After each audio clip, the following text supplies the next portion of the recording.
Have you ever wondered about phantom vibration syndrome? Why you feel your phone buzz when it didn't happen at all? That buzz felt real, completely real. Your leg registered it, your attention snapped toward your pocket, your hand was already moving. And then, nothing. A dark screen, no message, no call, no notification at all. For a second, you feel almost foolish, like your own body just lied to you. Here's the strange part. It wasn't a malfunction. It wasn't your phone glitching, and it wasn't you imagining things in the loose way we usually mean that word. Something in your nervous system generated a sensation that had no external cause, and it did it convincingly enough to move your hand. That's not a small thing. Your brain built a touch that never touched you. And it turns out this happens to almost everyone who carries a phone. It has a name, a small body of research behind it, and a mechanism that says something quietly profound about how you experience reality itself. Because the buzz you felt wasn't really about the phone, it was about what your brain expects the world to do next. Once you notice it, you'll find it everywhere. You're in the shower, water running, and you're sure you heard your phone go off in the other room. You dry your hands, walk over, check, nothing. You're driving and you feel that familiar shiver against your thigh. Both hands on the wheel, so you wait, then glance down at a red light. The screen is black. You're in a meeting, phone face down on the table, and you feel it hum. Nobody messaged you. It's the same tiny script every time. A sensation arrives. Your attention pivots. Your body prepares to respond, and the world doesn't confirm it. Most people brush it off in half a second and forget it ever happened. But if you added up those moments across a single week, you'd be surprised how often your own senses hand you a headline with no story behind it. This isn't rare, and it isn't a sign that something's wrong with you. It's one of the most common misperceptions of the modern nervous system. It slips past you a dozen times before you ever name it. So how common is it, really? Common enough that researchers gave it a name. Some call it phantom vibration syndrome. Others use the informal term ringxiety. The label sounds clinical, but the experience is almost universal. When psychologists started measuring it, the numbers were striking. In one of the earliest formal studies published in 2010, a team led by Michael Rothberg surveyed hospital medical staff, doctors, and nurses who keep pagers and phones close all day long. The majority reported feeling vibrations that never happened. Later work found similar patterns in students, office workers, and people across very different countries. The details shift from study to study, but the headline holds. This isn't a quirk of one anxious personality type. It's what happens to ordinary nervous systems living in a world of constant, unpredictable alerts. And notice who showed up first in the research. The people most tethered to their devices. That's a clue. The more your day depends on catching the next signal, the more your brain seems to invent signals of its own. The name is new, the feeling by now is everywhere. The most quoted number comes from a study led by Michel Drouin, a psychologist at Indiana University in Fort Wayne. In 2012, her team surveyed nearly 300 undergraduates about these phantom sensations. The result was remarkable. Around 89% of them said they'd felt their phone vibrate when it hadn't, nearly 9 in 10. And on average, they experienced it about once every 2 weeks. But here's the detail that often gets lost. When the researchers asked how much it bothered them, most people simply shrugged. Very few found it distressing. Only a small fraction wanted it to stop. In other words, this isn't a torment. It's background noise your brain produces so smoothly that you barely register it as strange. Think about what that means. A false sensation, vivid enough to move your hand, happening to almost everyone, roughly twice a month. And we've collectively decided it's normal. We adapted to it before we even understood it. That's how quietly the phone rewired one small corner of human perception. So what's actually happening in there? To answer that, forget the phone for a moment and think about how perception really works. We tend to imagine the brain as a camera. Light comes in, sound comes in, sensation comes in, and the brain simply records it. Passive, faithful, a neutral witness to the world. But that's not how it works at all.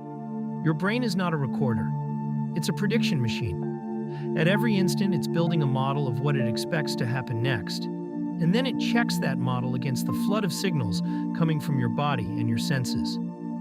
Most of what you perceive isn't raw data. It's your brain's best guess, corrected on the fly. This idea has a name in neuroscience, predictive coding, and once you understand it, phantom vibrations stop looking like a glitch. They start looking like exactly what a prediction machine would do when it's been trained, thousands of times, to expect a buzz, which is the part worth sitting with. Your phone taught your brain a habit, and the habit outgrew the phone. And this is where it gets personal, because if your brain is guessing, the real question becomes, what did you teach it to guess?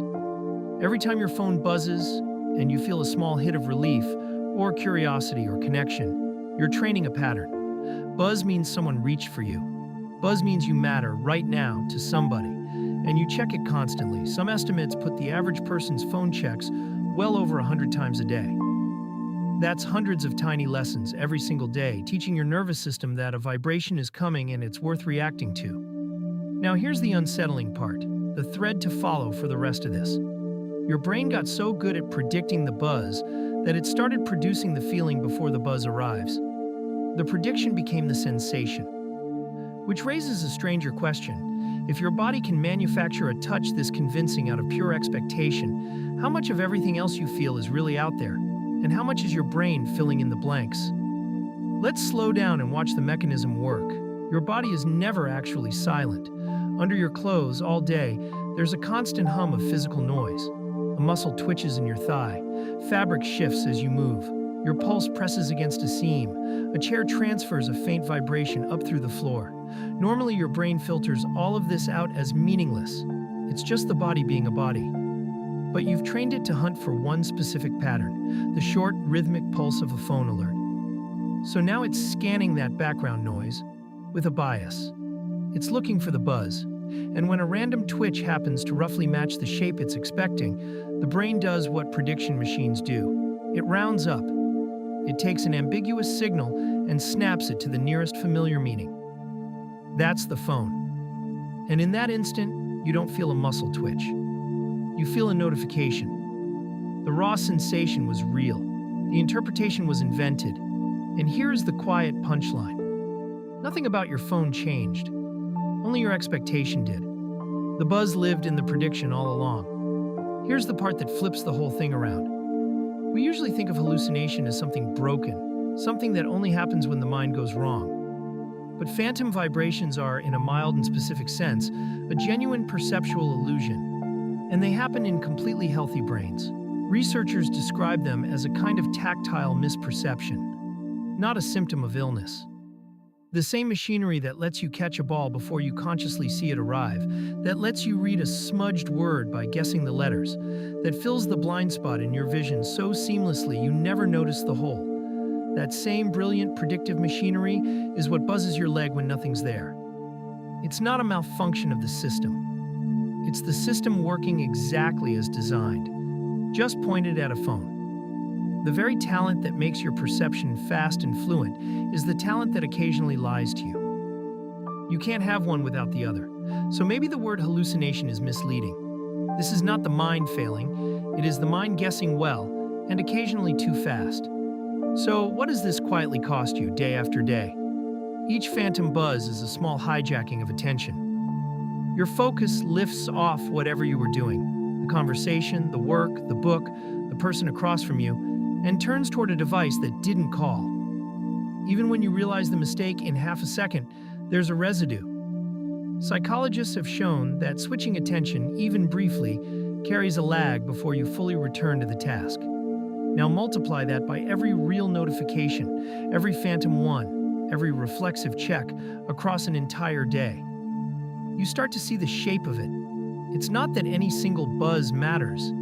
It's that your nervous system has quietly agreed to stay half-turned toward the phone at all times, ready to pivot, waiting for a signal that may never come. Presence gets expensive when part of you is always listening for an interruption. The phantom vibration isn't the problem. It's the smoke that reveals the fire, a mind trained to expect the world to reach for it. Constantly. Attention is finite, and a phantom spends it just like a real one does. But before you treat this as something to fix, consider why the ability exists in the first place. Long before phones, your ancestors' survival depended on exactly this trick, detecting a faint signal against a noisy background and leaning toward the interpretation that mattered most. A rustle in the grass might be wind. It might be a predator. The brain that guessed predator and was sometimes wrong outlived the brain that waited for certainty. Reacting to a false alarm costs you a moment of wasted attention. Missing a real one could cost you everything. So evolution tuned us to err on the side of detection, to feel the touch that might be there, rather than doubt it away. Phantom vibrations are that ancient survival bias, wearing modern clothes. Your brain isn't broken by technology. It's doing precisely what kept your lineage alive, aimed at a rectangle of glass instead of a rustling field. The tool changed. The instinct didn't. The instinct is old. The trigger is new, and your body cannot always tell the difference. If you'd like to test all this on yourself, there's a small experiment you can try. Not a cure, just a way to watch your own prediction machine in action. Change one variable. Move your phone from your pocket to a bag, or switch it from vibrate to silent for a few days. Or set it in another room while you work. Then simply notice what happens. Many people report that the phantom buzzes fade because you've broken the association your brain had memorized. The location, the setting, the constant expectation. You're not fighting the sensation. You're removing the training data. And there's a second thing worth watching. Catch the moment you reach for a phone that didn't call. There's no need to judge it. Just notice how often the impulse fires with no signal behind it. That noticing is its own quiet form of data. You're not trying to defeat your brain's prediction. You're just learning gently how much of what you feel is expectation dressed up as sensation. And here's the revelation waiting at the end of all this.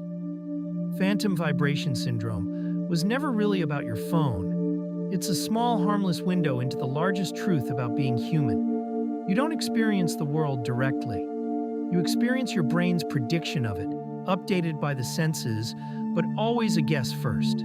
The buzz that wasn't there is proof in miniature that perception is a creative act. Your reality is a controlled hallucination. Most of the time the guess is right, and the world quietly confirms it, and you never notice the machinery at all. The phantom buzz is one of the rare moments the guess runs ahead of the evidence and gets caught in the act. It's not a flaw in the system. It's the system briefly showing its work. Every sensation you've ever had was built, not simply received. The empty pocket just happens to be the one place you can feel the building happen. Sit with that for a moment. The pocket was empty. The touch was manufactured. And you almost believed it completely. So the next time you feel that buzz in an empty pocket, you'll know what really happened. Your phone didn't move. Your brain did. It reached into the silence, expecting the world to call, and answered on the world's behalf. That small phantom touch is your mind showing you, for half a second, how it builds everything else you will ever feel. It isn't a glitch to be embarrassed by. It's a quiet reminder of how much of your experience you author yourself. The pocket was empty. The feeling was real. Both of those things are true at once, and that is the whole strange, ordinary miracle of it. Your brain felt a buzz that never was. Your phone stayed still on the table, only your mind moved toward it, reaching, guessing, filling the silence with a signal of its own. And now, at last, you know why.